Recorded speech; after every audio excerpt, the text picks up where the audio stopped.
各位小伙伴，大家好。前面我们讲过如何阅读文献和整理文献资料，今天呢，我们来谈一谈如何写作文献综述。首先，我们要明确的是，这里我们讨论的文献综述一般出现在论文的引言的部分。在引言中，我们做文献综述的目的，一般来说是为了引导出我们自己的研究目标。我们用文献来支撑我们的自己的研究目标的重要性和合理性。那么我们怎么样才能实现这样的目的呢？一个非常有效的方法就是用讲故事的逻辑来写我们的文献综述。讲故事是最古老也是最有效的一种沟通方法。一个好的故事，它的基本要素其实并不是我们通常所理解的时间、地点、人物，而是一定要有起伏，有起有伏，才能建立一个吸引人的故事。故事的起伏能够积累和释放听众的情绪，从而产生强大的影响力。那么我们怎样才能说好一个有起伏的故事呢？这里我们提供一个简单的可用于写作文献综述的写故事的模板。它包括4个要素，也就是情境、冲突、关键问题和解决方案。用英文来简述就是 SCQA， 也就是Situation, Confliction, Question and Answer。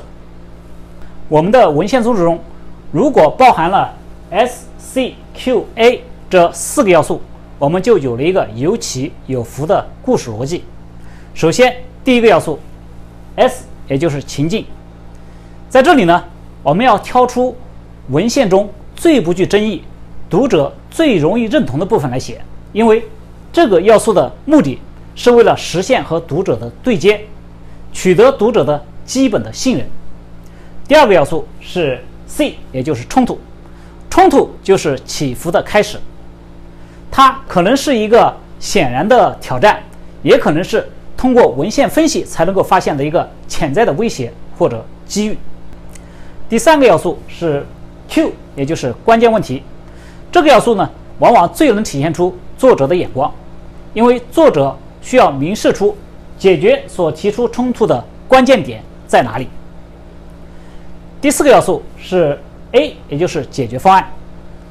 引言部分的文献综述往往最终会落脚于某一个解决方案，一个有说服力的解决方案就能自然地带出本篇论文的研究目标和它存在的意义。一个丰富的和有层次的文献综述，有时候呢会包含有多重的起伏。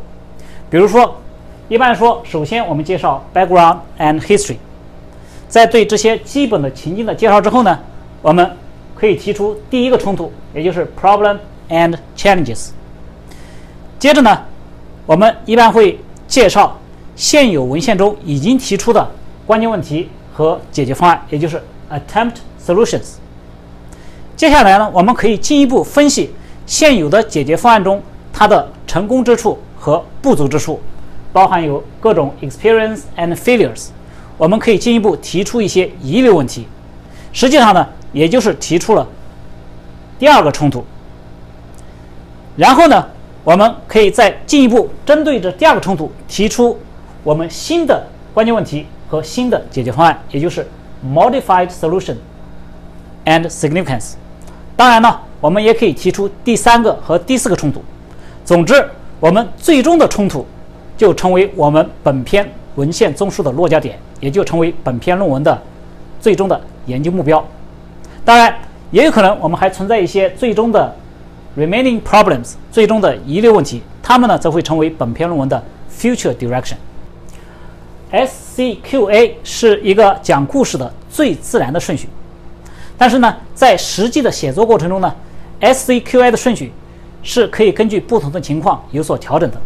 比如说呢，有的时候我们的关键问题和解决方案比较易于为读者所接受，这时候呢，我们就可以采用比较省时间的开门见山的方式，也就是 QASC 或者 QACS 的顺序。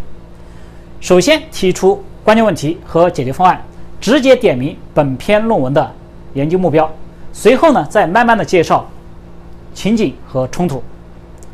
另一种情况呢，如果你希望你的文章比较有冲击力，我们也可以采用 CSQA 的顺序。首先提出冲突，引发读者的关注之后呢，随后再介绍前情和后续的解决方案。今天呢，我们介绍了如何用故事逻辑，如何用 SCQA 的模板来写作文献综述的方法。下讲呢，我们来谈一谈文献分析的3种方法，以及如何找到有价值的冲突和值得解决的关键问题的方法。谢谢大家。